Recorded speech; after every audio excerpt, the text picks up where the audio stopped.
Hi, I'm Mrs. Bellick, And I'm Mrs. Keith. and we're here to walk you through the CTLS student. And this is a how-to video on kind of how to navigate your teacher's classroom. So one of the things you're going to notice when you get into your teacher's digital classroom is a Bitmoji classroom. It looks much like this.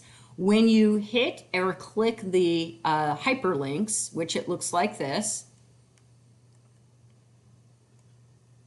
So if you hit the digital supply classroom list, it should pop up and hyperlink and opens up a document that has the classroom digital classroom supply list. There's lots of different things that you can click and are hyperlinked, and each teacher has different resources available.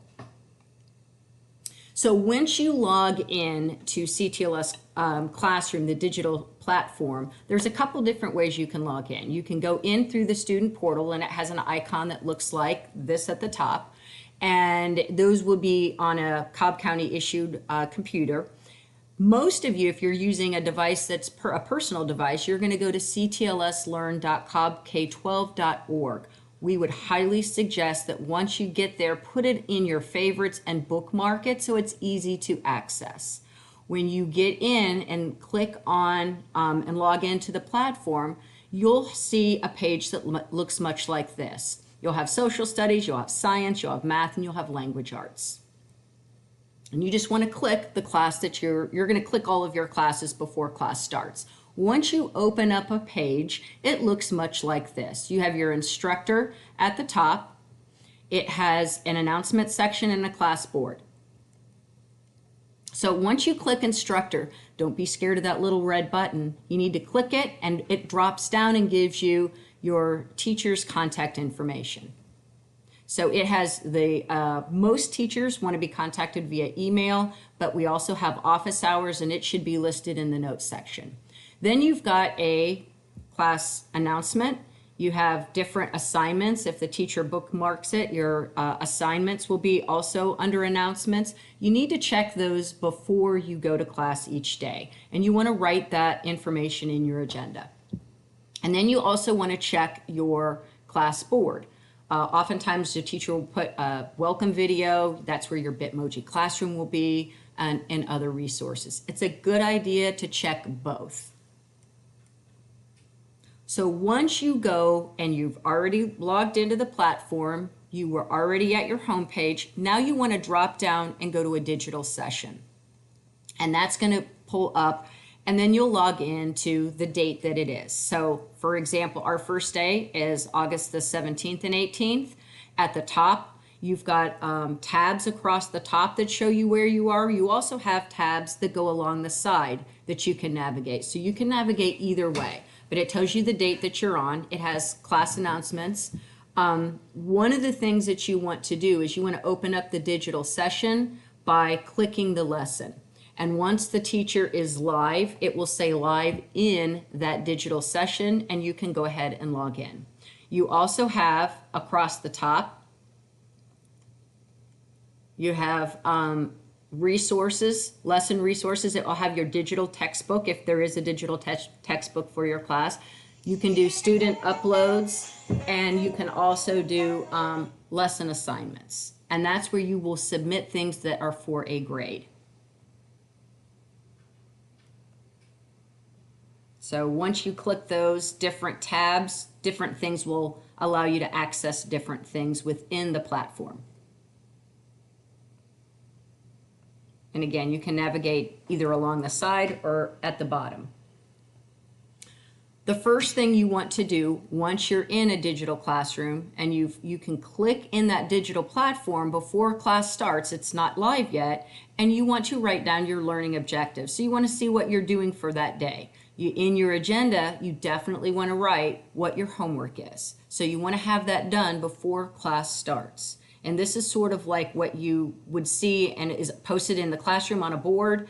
Now you have the ability to do it ahead of time, okay? So, and there's different links oftentimes that are going to be in that digital lesson that you want to click and look at if the teacher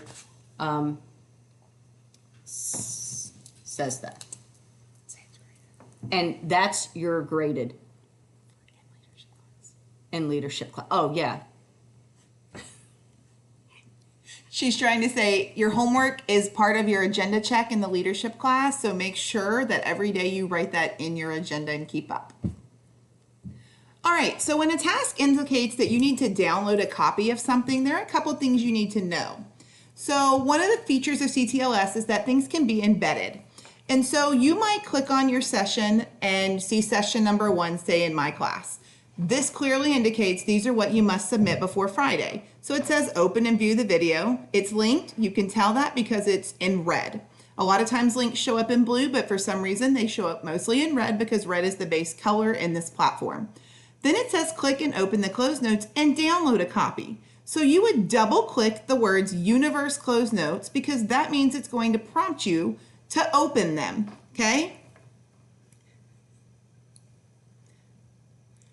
Once you've opened them, you'll probably see a Word document. It could be a PowerPoint, it could be an Excel document. It's whatever type of document your teacher has put in there.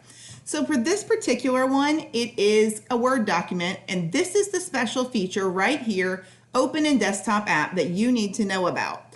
So you would download by double clicking this right here, and it will download its own copy and put it directly on your computer. This allows you to type directly into it or to use it and edit it in any manner that you need. Okay, be sure that you're going to want to save it to Office 365. This is the best place, so you'll always have access and it's linked directly to your information. This also can be placed into the folder. However, you must understand that in the folder, it does not go in for submission. All right, so how do you save something in Office 365? So you have this file downloaded, it's on your computer.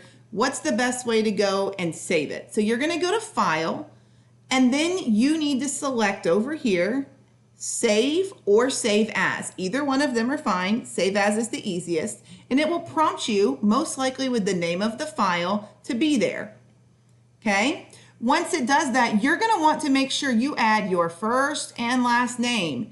While you may have had, say, one Anna in your 5th grade class, there might be 5 Annas in your teacher's subject. So we need to know if it's something you submit that Anna has a last name. Hate to tell you, you're not famous like Usher. Then you'll click the Save button and your document will be saved in 365. Again, you can also put it in your Lesson Student Uploads folder if you choose, but remember, it does not get submitted in any place except that folder, and no teacher sees it unless they specifically go and look for it.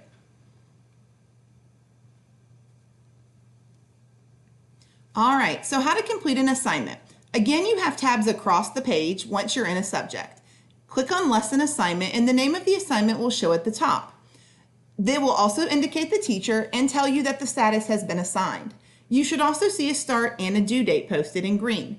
If the due date has passed, this green box will turn red. Some assignments still allow you to complete them, so always try. It may just indicate to the teacher when you submit that it has been submitted late. Any grade is better than a 0. Remember that. It indicates how many points this grade is out of, and then clearly it indicates you have not completed it because there are no points.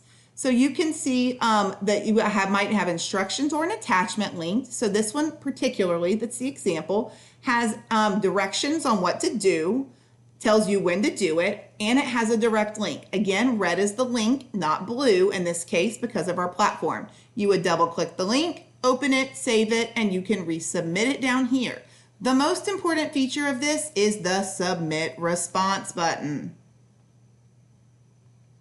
This button right here is literally the end-all be-all. If you don't hit this button, the teacher does not receive it, therefore you cannot be scored. And it indicates you didn't complete the assignment. We hope you enjoyed watching our video and that you have many of your questions for CTLS answered. Thanks. Good luck. And we look forward to having you in 6th grade.